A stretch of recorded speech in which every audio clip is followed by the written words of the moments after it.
Dans mon activité de vidéaste, l'activité qui me donne le moins d'enthousiasme possible, je pense que ça doit être le dérochage. Le montage en lui-même en soi, j'adore ça, mais cette phase, ça pose vraiment un problème. En même temps, si mes enregistrements font quasi 1 heure pour au final se résumer à 7 minutes de vidéo, le travail à effectuer devient conséquent. Et c'est pourquoi j'ai toujours cherché à optimiser cette étape du montage. J'ai par exemple attribué des raccourcis sur ma souris pour gagner en rapidité, mais il restait encore plein d'actions longues et répétitives qui me semblaient me faire perdre beaucoup de mon temps.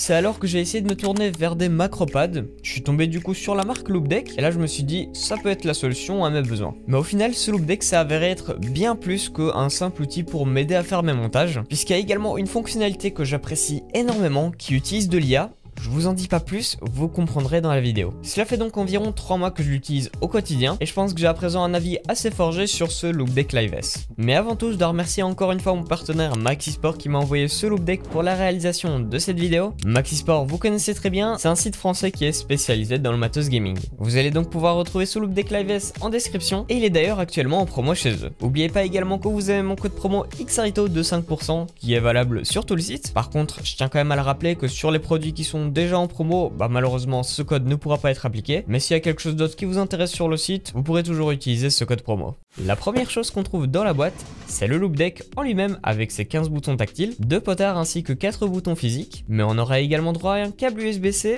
ainsi qu'à un adaptateur USB-A, une notice également et finalement un pied pour venir relever le Loupedeck. Les premières impressions m'ont fait dire quand même qu'on est sur un objet assez qualitatif. On a certes une construction totalement en plastique, une armature en alu aurait peut-être été plus sympa, mais le plastique en soi est robuste et semble durable, en tout cas depuis le temps que j'utilise, il est toujours comme neuf. Rien à redire pour les boutons poussoirs, la sensation est correcte, les potards quant à eux offrent des crans bien marqués, ce qui les rend particulièrement smooth. Les boutons tactiles eux offrent des retours haptiques lors de l'appui, ce qui permet d'être sûr de chaque appui. Par contre il s'agit ici d'un écran LCD, et donc par conséquent comme la plupart des écrans du style, on aura une limitation au niveau du champ de vision. Quand l'écran est incliné avec son support, il n'y a aucun souci, mais dans le cas où il est à plat et un peu éloigné, on ressent déjà une différence si ce n'est au niveau des couleurs. Et ce point là pour le coup je le trouve un petit peu dommage. Pour sa mise en place, la première étape était donc de personnaliser ce Loupedeck. Cette étape est assez simple en soi, le logiciel fourni est assez intuitif. De base il supporte quelques logiciels comme Premiere Pro ou encore Photoshop par exemple, mais il est toujours possible d'installer des plugins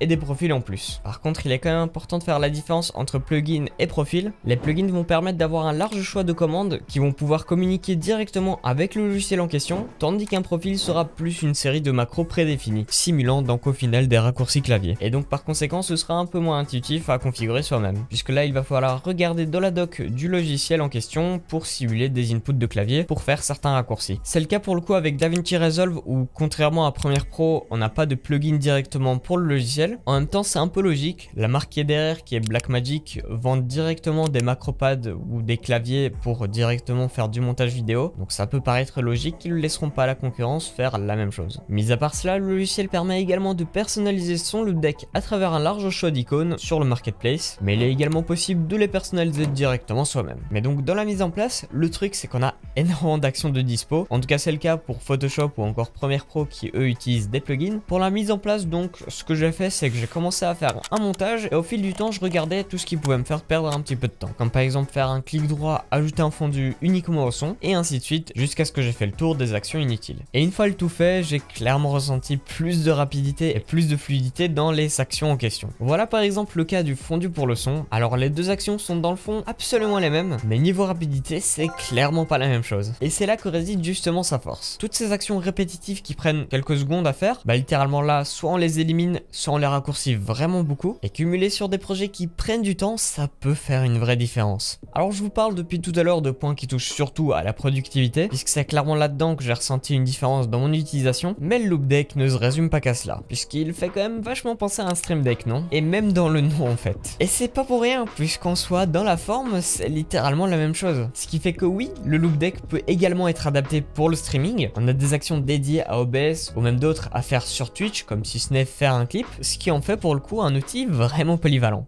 Il y a également une chose qui a limite changé ma vision du Loupedeck, c'est l'assistant basé sur l'IA du Loupedeck. La marque en fait a intégré directement une intelligence artificielle dans le logiciel du Loupedeck. Alors en soi c'est tout bête, ils ont simplement intégré ChatGPT 3 dans une jolie interface et c'est tout. En théorie, rien d'extraordinaire, mais en pratique ça s'avérait quand même assez utile. Il est possible par exemple de faire un prompt à partir d'une simple sélection, et ça veut dire que depuis n'importe quelle zone de texte, vous pourrez demander quelque chose à l'IA. Mais il est également possible de faire directement un prompt prédéfini, et dès qu'on cliquera sur le bouton en question, ça enverra une requête à l'IA. Alors c'est sûr, ça viendra pas révolutionner l'IA, mais ce qui est vraiment bien, c'est surtout de l'avoir littéralement à portée de main, puisque là on perd pas de temps en allant sur le site ChatGPT, on clique simplement sur le bouton pour traduire un texte ou vérifier l'orthographe, ça va très vite comme ça.